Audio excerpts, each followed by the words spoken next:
Buongiorno a tutti amici di Angolo Nerazzurro, bentornati sul canale. Come quasi ogni giorno andiamo a parlare delle ultime di calciomercato in casa Inter e quest'oggi c'è un nome decisamente esaltante.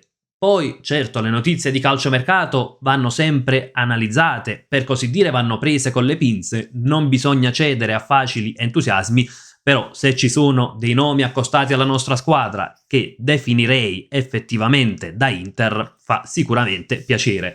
Prima di iniziare il contenuto di oggi e di analizzare i profili accostati all'Inter, vi ricordo come al solito un bel like, iscrizione al canale, campanella delle notifiche attiva per non perdere nessun contenuto. Il nome di spicco accostato alla nostra Inter è quello di Ademola Lookman e sarebbe effettivamente un profilo da Inter, il vero tassello di questo calciomercato che aumenterebbe il tasso tecnico e farebbe comunque fare un salto di qualità all'Inter, portando delle caratteristiche che non sono presenti in rosa, portando una possibilità di giocare in maniera diversa e davvero sarebbe un colpo da 90. Il problema, neanche a dirlo dal mio punto di vista, è la richiesta dell'Atalanta, perché si parla di una richiesta di 50 milioni, io temo che possa essere anche qualcosina in più la richiesta della squadra bergamasca, perché sappiamo qual è il modus operandi dell'Atalanta, non scende per così dire a compromessi, difficilmente concede formule vantaggiose e tra l'altro ha già ceduto Retegui, quindi ha già fatto un incasso importante in questo calciomercato. Sebbene poi Lookman era un po' il profilo prescelto per fare cassa, probabilmente più di Retegui e sicuramente più di Ederson.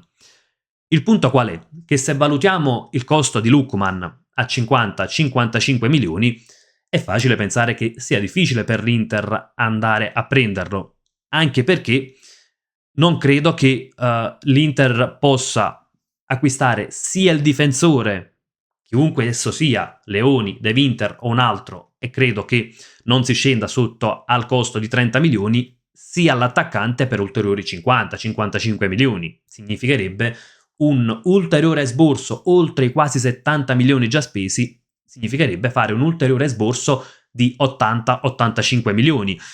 Chiaro che diventa difficile immaginare che si vada a chiudere il mercato praticamente con degli investimenti superiori ai 150 milioni, ed allo stesso tempo mi risulta anche difficile immaginare che le risorse che erano destinate al difensore possano poi essere destinate all'attacco, perché è vero che l'Inter in attacco avrebbe bisogno di qualcosa di diverso, soprattutto per giocare con quei calciatori tra le linee che tanto sembra amare Chivu, però insomma penso che il diktat a questo punto del mercato sia il difensore centrale.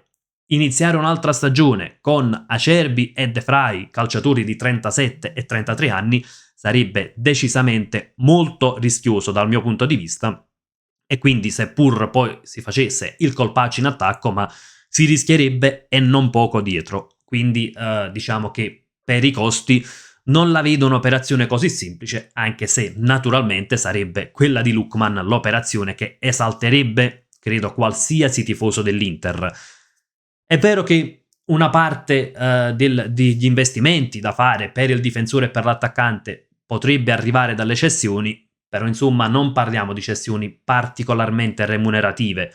Si era parlato del Galatasaray su Pavard, ma insomma è rimasta una voce, almeno ad oggi, una voce messa lì, ma non sappiamo quanto ci sia di vero, e tra l'altro il Galatasaray è impegnato ancora nell'affare Osimhen che non è riuscito a sbloccare, quindi risulta difficile immaginare che possa dirottare somme importanti su altri calciatori, ed è un discorso che riguarda sia Pavard sia Çalhanoğlu, che sembra rimanga all'Inter.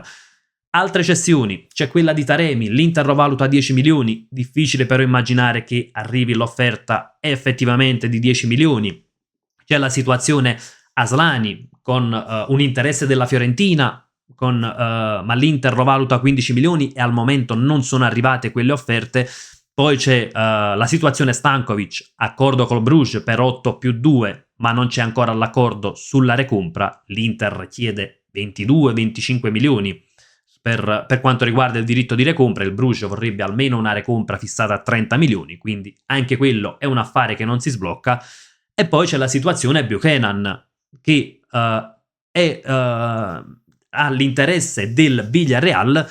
Il Villarreal però lo vorrebbe nuovamente in prestito, l'Inter vuole cederlo a titolo definitivo. L'affare col Sassuolo si è un po' arenato anche per l'idea di Buchanan, non vorrebbe accettare una squadra neopromossa, e quindi facile pensare che quel gruzzoletto dalle cessioni non sia così cospicuo per andare poi a puntare sia un difensore da 30 milioni o un attaccante. Ecco, l'Inter probabilmente potrà fare ancora degli investimenti, potrà fare forse un ulteriore meno 30 nel mercato, però significherebbe che comunque dalle cessioni dovrebbe arrivare un gruzzoletto probabilmente di 30-40 milioni per puntare sia il difensore che Lookman.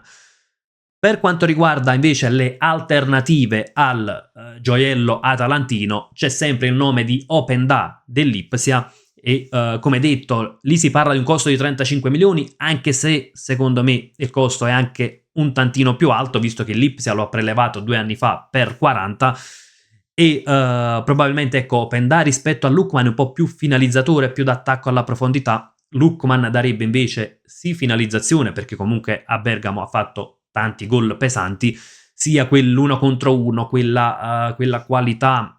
È un calciatore decisamente più completo e più formato. L'alternativa di cui si parla è invece Ben Seguir, trequartista o seconda punta del Monaco. In questo caso parliamo di un profilo molto più giovane, Lookman è un 97, quindi da questo punto di vista non andrebbe molto nella direzione intrapresa da OH3 di profili giovani. Openda è un 2000, Ben Seguir è addirittura un 2005. Ben Seguir è un calciatore molto più tecnico e funambolico, più che finalizzatore. In stagione ha realizzato 8 gol e 3 assist, sebbene poi l'ultimo gol lo abbia realizzato a febbraio. Quindi è un profilo che andrebbe decisamente più aspettato. Ecco, non possiamo credere che arrivi Ben Seguir e possa dare un contributo immediato come ad esempio Lookman. E anche per il calciatore del Monaco il costo è elevato, si parla comunque di una richiesta superiore ai 40 milioni. Quindi insomma la sensazione è che Lookman, Openda, Ben Seguir siano 3 calciatori diversi, ma per tutti c'è un po' l'ostacolo del costo, a meno che l'Inter non faccia una cessione pesante, ma al momento non si parla in questo senso. Ecco, come detto poc'anzi, dovrebbe rimanere anche Çalhanoğlu. Il Galatasaray non ha presentato offerte ufficiali e quindi almeno un altro anno il turco dovrebbe rimanere all'Inter.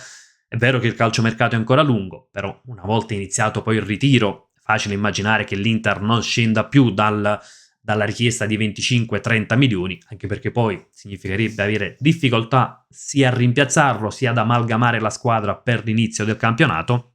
Poi con ogni probabilità il prossimo anno il prezzo sarà molto più basso e lì probabilmente Çalhanoğlu, se ci fosse ancora l'interesse, potrebbe approdare al Galatasaray. E tra le cessioni quasi sicuramente non rientrerà il nome di Davide Frattesi, anzi sembra che Chivu voglia puntare sul centrocampista.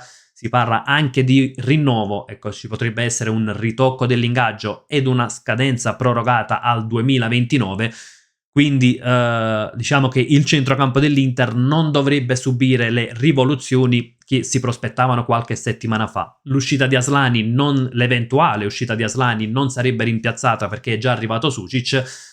Automaticamente però è facile immaginare che non ci sarà neanche quel gruzzoletto. Certo, il nome di Lookman stuzzica un po' il palato dei tifosi interisti, e per quanto sia difficile, insomma, la speranza che possa arrivare effettivamente un profilo così importante c'è. Fatemi sapere anche la vostra nei commenti, se secondo voi Lookman è un nome fattibile oppure è soltanto un profilo che rimarrà nei sogni dei tifosi interisti. Insomma, discutiamo come sempre nella sezione commenti delle ultime novità di questo calciomercato e non solo. Io vi saluto, come sempre vi lascio con un gran bel Forza Inter!